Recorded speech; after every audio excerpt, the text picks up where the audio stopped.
हाथी और चतुर खरगोश। एक वन में चतुर्दंत नाम का महाकाय हाथी रहता था। वह अपने हाथीदल का मुखिया था। बरसों तक सूखा पड़ने के कारण वहां के सब झील, तलैया, ताल सूख गए और वृक्ष मुरझा गए। सब हाथियों ने मिलकर अपने गजराज चतुर्दंत को कहा कि हमारे बच्चे भूख प्यास से मर गए, जो शेष है मरने वाले हैं, इसलिए जल्दी ही किसी बड़े तालाब की खोज की जाए।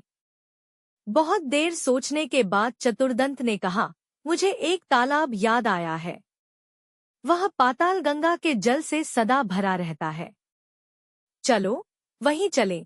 5 रात की लंबी यात्रा के बाद सब हाथी वहां पहुंचे। तालाब में पानी था। दिन भर पानी में खेलने के बाद हाथियों का दल शाम को बाहर निकला। तालाब के चारों ओर खरगोशों के अनगिनत बिल थे। उन बिलों से जमीन पोली हो गई थी। हाथियों के पैरों से वे सब बिल टूट फूट गए। बहुत से खरगोश भी हाथियों के पैरों से कुचले गए। किसी की गर्दन टूट गई, किसी का पैर टूट गया। बहुत से मर भी गए। हाथियों के वापस चले जाने के बाद उन बिलों में रहने वाले क्षतविक्षत लहूलुहान खरगोशों ने मिलकर एक बैठक की। उसमें स्वर्गवासी खरगोशों की स्मृति में दुख प्रकट किया गया तथा भविष्य के संकट का उपाय सोचा गया। उन्होंने सोचा, आसपास अन्यत्र कहीं जल न होने के कारण ये हाथी अब हर रोज इसी तालाब में आया करेंगे और उनके बिलों को अपने पैरों से रौंदा करेंगे। इस प्रकार 2-4 दिनों में ही सब खरगोशों का वंशनाश हो जाएगा। हाथी का स्पर्श ही इतना भयंकर है जितना सांप का सूंघना, राजा का हंसना और मानिनी का मान। इस संकट से बचाने का उपाय सोचते सोचते एक ने सुझाव रखा, हमें अब इस स्थान को छोड़कर अन्य देश में चले जाना चाहिए।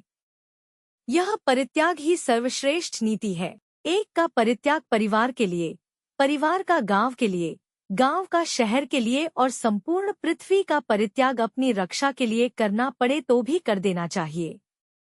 किंतु दूसरे खरगोशों ने कहा, हम तो अपने पिता पितामह की भूमि को न छोड़ेंगे। कुछ ने उपाय सुझाया कि खरगोशों की ओर से एक चतुर दूत हाथियों के दलपति के पास भेजा जाए। वह उससे यह कहे कि चंद्रमा में जो खरगोश बैठा है उसने हाथियों को इस तालाब में आने से मना किया है। संभव है चंद्रमा स्थित खरगोश की बात को वह मान जाए। बहुत विचार के बाद लंबकर्ण नाम के खरगोश को दूत बनाकर हाथियों के पास भेजा गया। लंबकर्ण भी तालाब के रास्ते में एक ऊंचे टीले पर बैठ गया और जब हाथियों का झुंड वहां आया तो वह बोला, यह तालाब चांद का अपना तालाब है, यह मत आया करो। गजराज, तू कौन है? लंबकर्ण, मैं चांद में रहने वाला खरगोश हूँ।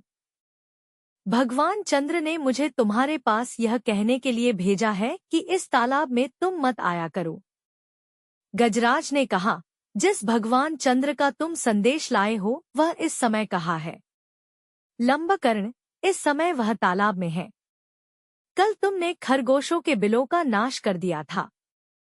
आज वे खरगोशों की विनती सुनकर यहाँ आए हैं।